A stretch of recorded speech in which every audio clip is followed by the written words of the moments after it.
અમુક future counters જોઈએ. Crompton સૌથી પહેલાં એક વ્યૂ લઈએ ક્રોમ્પ્ટન પર. લોંગ બિલ્ટઅપ છે, લગભગ 2% ઉપર છે ફ્યુચરમાં અને 0.5% આસપાસના ઓપન ઇન્ટરેસ્ટ એડિશન સ્ટોક બતાવી રહ્યું છે અને ડેઝ હાઈ પર છે અત્યારે 350-51ના લેવલ્સ પર. તો ક્રોમ્પ્ટન માટે કઈ રીતે સલાહ રહેશે? ક્રોમ્પ્ટનમાં અગર આપણે જોઈએ તો સારા લેવલથી આપણને નીચેથી રિકવરી બનતી જોવા મળી છે. 320 ની આસપાસના લેવલ હતા જ્યાંથી આપણને એક સારું ડિમાન્ડ બનતું જોવા મળ્યું અને ત્યાંથી આપણને કન્ટિન્યુએશન મોમેન્ટમ બનતી જોવા મળી રહી છે. ઉપરની સાઈડ પર કદાચ 353 ની આસપાસનો લેવલ છે જ્યાં 50 દિવસથી એક્સપોનેન્શિયલ મૂવિંગ એવરેજ પ્લેસ છે, ત્યાં એક હર્ડલ બનતું જોવા મળે. પરંતુ જો એ લેવલ સરપાસ કરે છે એની ઉપર ટ્રેડ કરવાનું ચાલુ કરે છે તો આપણને પોઝિટિવિટી અહીંયાથી સારી મતલબ સેકન્ડ રાઉન્ડ ઓફ બાઇંગ અહીંયાથી આવતું જોવા મળે કે એક અગ્રેસિવ મોમેન્ટમ બાય સાઈડનું બનતું જોવા મળી શકે છે. તો કન્ડિશન બાય રહેશે 353 ની ઉપર અગર સસ્ટેન કરે છે તો ત્યાંથી તમે લોંગ કરીને ચાલો 375 ના ટાર્ગેટ માટે અને નીચે તમે સ્ટોપ લોસ મેન્ટેન કરી શકો છો 340 ની આસપાસનો. તો ક્રોમ્પ્ટનને કન્ડિશન બાય માટે ધ્યાનમાં રાખીને ચાલી શકો છો. 340 સ્ટોપ લોસ, 375ના target, conditional buy Crompton. Consumer માટે વ્યૂ વધુ એક રેલવે કાઉન્ટર આજે ફોકસમાં એ છે IRFC. વિરાટ વ્યૂ લઈએ. IRFCમાં શોર્ટ કવરિંગ છે, ઓઆઈ ચેન્જ વધારે નથી પરંતુ 0.5% એક પોઝિટિવ પ્રાઇસ ચેન્જ. અહીંયા પણ 120ના ડેઝ હાઈ પર કારોબાર થઈ રહ્યો છે. વ્યૂ કંપની માટે તો IRFC ને અગર આપણે જોઈએ તો છેલ્લા ઘણા સમયથી આપણને એક ડાઉનવર્ડ મૂવિંગ ચેનલમાં ટ્રેડ થતો જોવા મળી રહ્યો છે અને એક્ઝેક્ટ 21 દિવસની એક્સપોનેન્શિયલ મૂવિંગ એવરેજ પાસે અત્યારે કારોબાર થઈ રહ્યો છે અને જે પ્રીવિયસલી એક સારા હર્ડલની જેમ કામ કરતું જોવા મળી રહ્યું હતું. તો આ લેવલથી તમે એકવાર માટે શોર્ટ ઇનિશિયેટ કરીને ચાલી શકો છો. ઉપરમાં તમારે સ્ટોપ લોસ મેન્ટેન કરવાનો રહેશે 332 ની આસપાસના લેવલ્સ માટે અને નીચે તમે 100 રૂપિયાના ટાર્ગેટ રાખીને IRFC ને શોર્ટ કરીને ચાલી શકો છો. શોર્ટની એક સલાહ નીચેની તરફ 100ના ટાર્ગેટ ધ્યાનમાં રાખીને IRFC માટે. નેક્સ્ટ અત્યારે મજબૂત છે HDFC લાઈફ. વિરાટ લોંગ બિલ્ટઅપ છે, અહીંયા 1.5% મજબૂત છે HDFC લાઈફ. 1%ના ઉપર ઇન્ટરેસ્ટ એડિશન બતાવી રહ્યો છે સ્ટોક. કઈ રીતે સલાહ આપશો તમે? સો HDFC મને ઘણું અટ્રેક્ટિવ લાગી રહ્યું છે કરંટ પ્રાઇસ પર, કારણ કે જે 610 ની આસપાસનો લેવલ છે એ સ્ટ્રોંગ સપોર્ટની જેમ કામ કર્યો છે અને બેક ટુ બેક આપણને એ લેવલથી આપણને બાઉન્સ આવતું જોવા મળી રહ્યું છે. હાયર લેવલથી હલકું પ્રેશર આપણે બનતું જોવા મળ્યું છે કે 630 ની આસપાસના લેવલ છે જ્યાંથી આપણને પ્રેશર બનતું જોવા મળ્યું. સીમિત રેન્જની અંદર કારોબાર છે 600 થી 610 થી 630 ની વચ્ચે.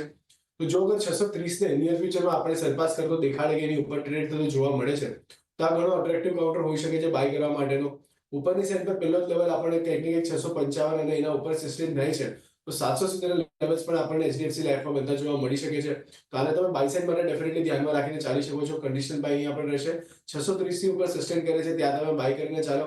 610 નો સ્ટોપ લોસ મેન્ટેન કરો. ઉપરની સાઈડ પર 660 પહેલો ટાર્ગેટ અને એની ઉપર સસ્ટેન કરે તો 700 રૂપિયા. આ બે ટાર્ગેટ માટે તમે HDFC લાઈફને ધ્યાનમાં રાખીને ચાલી શકો છો. અહીંયા પણ કન્ડિશનલ બાય 610, સ્ટોપ લોસ 660, ત્યારબાદ 700ના ટાર્ગેટ HDFC લાઈફમાં ધ્યાનમાં રાખી શકો છો. કેમિકલ ફર્ટિલાઇઝર આજે ખાસ ફોકસમાં છે. વિરાટ ચંબલ ફર્ટિલાઇઝરમાં તમે ખરીદદારીની પણ સલાહ આપી છે. એક વ્યૂ લઈએ SRF માટે. SRFમાં અત્યારે લોંગ બિલ્ટઅપ છે, 1.5% ઉપર છે સ્ટોક અને 3%થી વધુના ઓઆઈ ચેન્જ પણ ખાસા એવા એક્શન વિરાટ અત્યારે બતાવી રહ્યું છે. SRF કઈ રીતે સલાહ આપશો? સો SRF પણ આપણે અગર જોઈએ ટેકનિકલી ઘણો અટ્રેક્ટિવ લેવલ પર ટ્રેડ થતો જોવા મળી રહ્યો છે. છેલ્લા ઘણા સમયથી આપણે લોંગ એક બ્રોડર રેન્જમાં એને કન્સોલિડેટ થતો જોવા મળી રહ્યો હતો જેનું બ્રેકઆઉટ આપણને રિસેન્ટલી કન્ફર્મ થયું હતું અને ત્યારબાદ એક સારી મોમેન્ટમ આપણને કન્ટિન્યુ થતી જોવા મળી રહી છે SRFમાં. તો ક્યાંક ને ક્યાંક આ કાઉન્ટર ઘણો અટ્રેક્ટિવ છે કરંટ લેવલ પર. 2900 ની આસપાસના લેવલ છે જે એક સેન્ટિમેન્ટલ બેઝ પર ઇમ્પોર્ટન્ટ લેવલની જેમ કામ કરતા જોવા મળે. પરંતુ જો અગર આની ઉપર સરપાસ થાય છે અને આની ઉપર ટ્રેડ કરવાનું ચાલુ કરે છે તો આપણે એક સારી એવી મોમેન્ટમ બનતી જોવા મળી શકે છે જ્યાં 3200 સુધીના લેવલ્સ પણ તમે એક્સપેક્ટ કરીને ચાલી શકો છો. 2750 એક સ્ટ્રોંગ સપોર્ટની જેમ કામ કરશે અને ઉપરમાં 3200 ના લેવલ્સ એક ઇમિડિયેટ હર્ડલની જેમ કામ કરતા જોવા મળી શકે છે. તમે SRF ને ખાસ ધ્યાનમાં રાખીને ચાલી શકો છો. શોર્ટ ટર્મ મોમેન્ટમ માટે પણ અને લોંગ ટર્મ પ્રોસ્પેક્ટિવથી અગર તમે જોવું હોય તો પણ આ કાઉન્ટર ઘણો અટ્રેક્ટિવ લાગી રહ્યો છે. ઓકે, લોંગ ટર્મ માટે પણ અટ્રેક્ટિવ કાઉન્ટર. એક વ્યૂ SRF માટે. BSE limited. વિરાટ આ સપ્તાહ લગભગ 2.5%ના નેગેટિવ રિટર્ન્સ બાદ આજે એક મજબૂતી BSE બતાવી રહ્યું છે અને આપણે જાણીએ છીએ કે NSEમાં જે F&O એક્સપાયરીના જે દિવસ બદલવામાં આવ્યો ત્યારબાદ સતત એક નેગેટિવ આ કાઉન્ટર. અત્યારે લોંગ બિલ્ટઅપ છે, 1.5% મજબૂત છે. ઓઆઈ ચેન્જ વધારે અત્યારે BSEમાં છે નહીં, પરંતુ કઈ રીતે ચાર્ટ સેટઅપ પર સલાહ રહેશે કંપની પર? સો ક્યાંક ને ક્યાંક આપણે જોયું છે કે એક સારું કરેક્શન આપણને ઓલરેડી આવતું જોવા મળ્યું છે અને અત્યારના ક્યાંક ને ક્યાંક 200 દિવસની એક્સપોનેન્શિયલ મૂવિંગ એવરેજની આસપાસ આપણને કારોબાર થતો જોવા મળી રહ્યો છે. તો એક હલકું પુશ આપણે અહીંયાથી એક્સપેક્ટ કરી શકાય કે આપણને ઉપરની સાઈડ પર ફરીથી 4500 ની આસપાસના લેવલ્સ પર આપણને BSE કારોબાર થતો જોવા મળે. પરંતુ એક સારી શોર્ટ ઓપોર્ચ્યુનિટી હોઈ શકે છે. ઉપરના લેવલ પર અગર આ કાઉન્ટર મળે છે તો ત્યાંથી શોર્ટ કરીને ચાલવાની સલાહ રહેશે, કારણ કે જે રીતના આપણે અત્યારે કરેક્શન બનતું જોવા મળી રહ્યું છે, અત્યારે જે હલકું પુલબેક આવતું જોવા મળી રહ્યું છે, એક સારી ઓપોર્ચ્યુનિટી હોઈ શકે છે શોર્ટ ક્રિએટ કરવા માટેની. તો 4500 ની આસપાસ મળે છે તો ત્યાંથી તમે શોર્ટ ક્રિએટ કરીને ચાલો. નીચેમાં તમને 4000 સુધીના લેવલ્સ બનતા જોવા મળી શકે, જ્યાં તમે સ્ટોપ લોસ રાખી શકો છો સમવેર નિયર 4800 ની આસપાસનો. તો ઘણો અટ્રેક્ટિવ લેવલ છે શોર્ટ કરવા માટેનો, ઉપરની સાઈડ પર આવે છે ત્યાંથી શોર્ટ કરીને ચાલવાની સલાહ રહેશે. 4800નો એક સપોર્ટ ઉપરની તરફ ધ્યાનમાં રાખી શકો અને શોર્ટ કરી શકો છો. બીએસસી લિમિટેડ માટેનો એક વ્યૂ છે. નેક્સ્ટ જે કાઉન્ટરમાં અત્યારે મજબૂતી છે, Jio financial services. Long built-up છે વિરાટ, 1.25% મજબૂત છે અને થોડા ઘણા ઓઇલ ચેન્જ બતાવી રહ્યું છે, પરંતુ અત્યારે 223ના ડે હાઈના લેવલ પર સ્ટોક ટ્રેડ થઈ રહ્યો છે. આપનો વ્યૂ જીઓ પર? સો જીઓ પણ મને કંઈક ને કંઈક નેગેટિવ જ લાગી રહ્યો છે. જે રીતના આપણે એમાં મોમેન્ટમ મંદી જોવા મળી રહી છે એ રીતના એક પ્રેશરમાં કારોબાર થતો જોવા મળી રહ્યો છે. વારે વારે આપણે જોઈ રહ્યા છે કે પુશ આવે છે અને હાયર એન્ડથી આપણે ફરીથી કરેક્શન ઓબ્ઝર્વ કરી રહ્યા છે. તો અહીંયાથી પણ તમને શોર્ટ કરીને ચાલી શકો છો. ઉપરમાં 226 ટુ 27 ની આસપાસનો સ્ટોપ લોસ મેન્ટેન કરીને નીચે 215 સુધીના લેવલ્સ આપણને નિયર ટર્મમાં આવતા જોવા મળ્યા, અને જો 215 ની નીચે સ્લિપ થાય છે તો 200 સુધીના લેવલ્સ પણ આપણને જીઓ ફિનાન્શિયલ્સમાં બનતા જોવા મળી શકે છે. તો અહીંયાથી પણ તમને શોર્ટ કરીને ચાલવાની સલાહ રહેશે. શોર્ટ કરીને ચાલી શકો છો જીઓ ફિનાન્શિયલ પર એક વ્યૂ.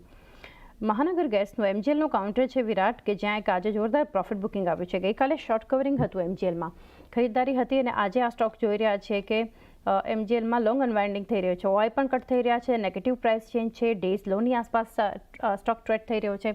આપનો વ્યૂ આના પર?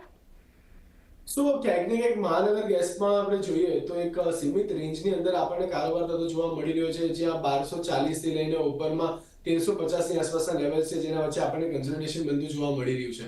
તો જ્યાં સુધી આ લેવલ કે આ જે હર્ડલ માર્ક છે સરપાસ નથી થતું, કે આ રેન્જ બ્રેકઆઉટ નથી આવતું, ત્યાં સુધી આપણને કદાચ આ રેન્જની અંદર જ કારોબાર થતો જોવા મળી શકે. તો ફિલહાલ માટે તમે આને વેઇટ એન્ડ વોચ કરીને ચાલી શકો છો. અગર જો તમને નીચેની સાઈડ પર 1220-1230 ની આસપાસ મળે છે ત્યાંથી લોંગ કરીને ચાલવાની સલાહ રહેશે, અને અગર ઉપરની સાઈડ પર 1350-1360 ની આસપાસ મળે ત્યાંથી શોર્ટ કરીને ચાલવાની સલાહ રહેશે. જ્યાં સુધી કોઈ મોમેન્ટમ કન્ફર્મ નથી થતી ત્યાં સુધી આ રેન્જમાં જ કન્ટિન્યુ થતું જોવા મળી શકે છે.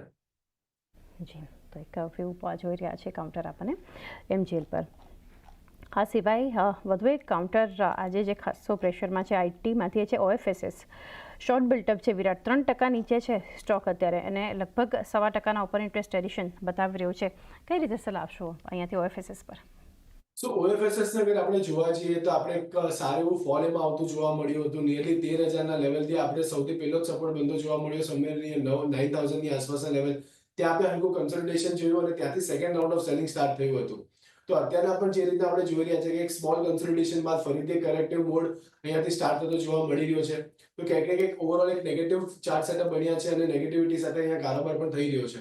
નીચેની સાઈડ પર 7,000 એક ઇમિડિયેટ સપોર્ટની જેમ કામ કરતું જોવા મળે, પરંતુ જો 7,000 નો લેવલ પર બ્રીચ થાય છે તો નીચે અહીંયા આપણને 6,500 સુધીના લેવલ્સ પણ ઓરેકલ ફાઇનાન્સમાં બનતા જોવા મળી શકે છે. જ્યાં ઉપરની સાઈડ પર આપણે વાત કરીએ તો 8,000 ની આસપાસના જે લેવલ છે સ્ટ્રોંગ હર્ડલની જેમ કામ કરતા જોવા મળી શકે છે. તો 8,000 ના સ્ટોપ લોસ થી તમે નીચે 7,000 અને 7,000 ની નીચે 6,500 ના ટાર્ગેટ માટે ઓરેકલ ફાઇનાન્સને શોર્ટ કરીને ચાલી શકો છો. ઓકે, શોર્ટ કરીને અહીંયાથી ચાલી શકીએ એક વ્યૂ બનતો જોઈ રહ્યા છીએ આપણને, ખાસ કરીને ઓએફએસએસ માટે. એચડીએફસી બેંક અત્યારે ધ્યાનમાં આવી રહ્યું છે, ખાસ ડેઝ હાઈ બનાવ્યા છે અત્યારે વિરાટ. કોઈ વધારે પ્રાઇસ ચેન્જ નથી, પરંતુ જે ડેઝ લો હતા 1677ના, ત્યાંથી અત્યારે સ્ટોક સુધરી રહ્યો છે અને ડેઝ હાઈના લેવલ પર અત્યારે 1692 પર પહોંચ્યો આ સ્ટોક. ખાસી રિકવરી આવી રહી છે સ્ટોક પર, કઈ રીતે વ્યૂ રહેશે?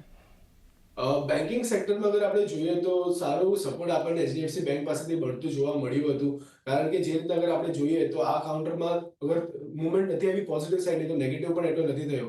બેક ટુ બેક આપણને 1660 થી લઈને 1670 વચ્ચેના લેવલ છે જે આપણને સ્ટ્રોંગ સપોર્ટ લેતો જોવા મળી રહ્યો છે. અને ઉપરની સાઈડ પર આપણે વાત કરીએ તો 1740 થી લઈને ઉપરમાં 1760 સુધીના લેવલ્સ છે, જ્યાં આપણને હર્ડલ બનતું જોવા મળી રહ્યું છે. તો ઓવરઓલ ક્યાંક ને ક્યાંક એક મોમેન્ટમમાં છે સ્ટોક, જ્યાં આપણે એક્સપેક્ટ કરી શકાય કે નીચેમાં 1680 અને 1660 આ બે સ્ટોપ લોસ રાખીને ચાલી શકાય, અને ઉપરમાં 1740 અને 1760 ના ટાર્ગેટ માટે એચડીએફસી બેંકને તમે લોંગ કરીને ચાલી શકો છો.